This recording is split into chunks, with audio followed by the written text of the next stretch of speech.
On the surface, it may look like Australia has nothing to do with the Israeli violence against Palestinians, but actually, Australia is directly involved. Israeli violence against the Palestinian population is nothing new. This has been ongoing for over 70 years. On May 15, 1948, over 700,000 Palestinians were exiled from their homelands in Palestine. As the new Jewish state is born in the tense atmosphere of civil war. Nakba, or the Day of Catastrophe, is something that we commemorate every single year on that date. Palestinians for generations have been commemorating Nakba because it is not a one-off event, it is ongoing. And it is reminiscent of Invasion Day, which we commemorate here on stolen land every year on January 26th. Even though Palestinians have been fighting for their freedom for generations, we've also been waiting for the world to catch up. Now we are seeing a seismic shift in attention, in interest, and that's because of what is happening in Sheikh Jarrah.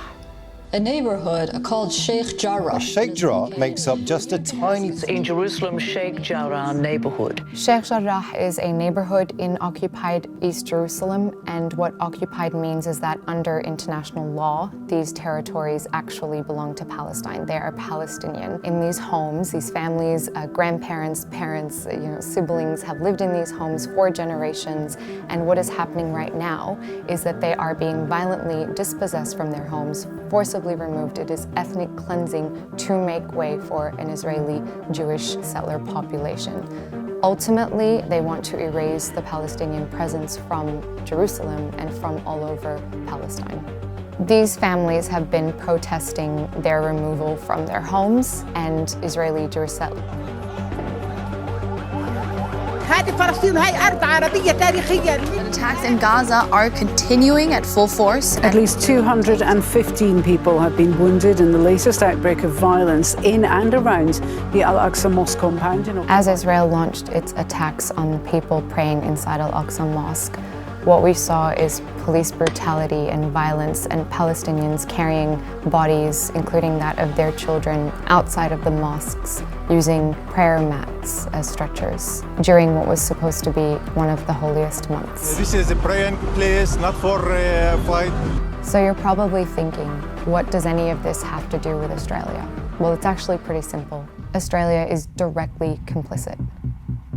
The Australian government is involved in arms deals with Israel, and they also support Israeli businesses that are involved in the direct expansion of illegal Israeli settlements.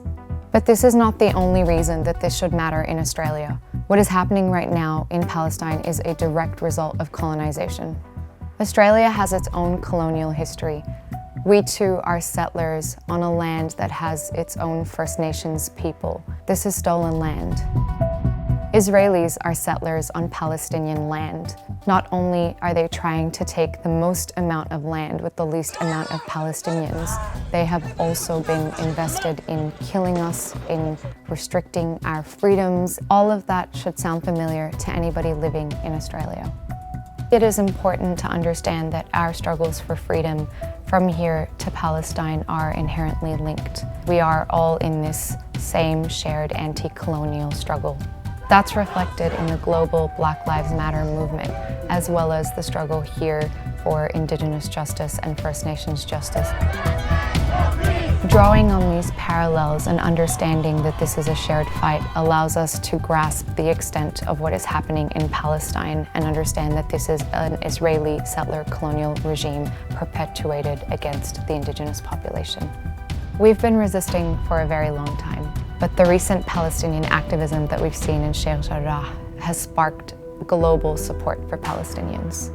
There has been a worldwide movement. Palestinians have organized protests in pretty much every major city around the world. Even in Australia, we saw banner drops happen around the country in response to the general strike, which was the global call to action issued by the residents of Sheikh Jarrah. And social media has had a huge role to play in this. It has functioned as the modern-day public square.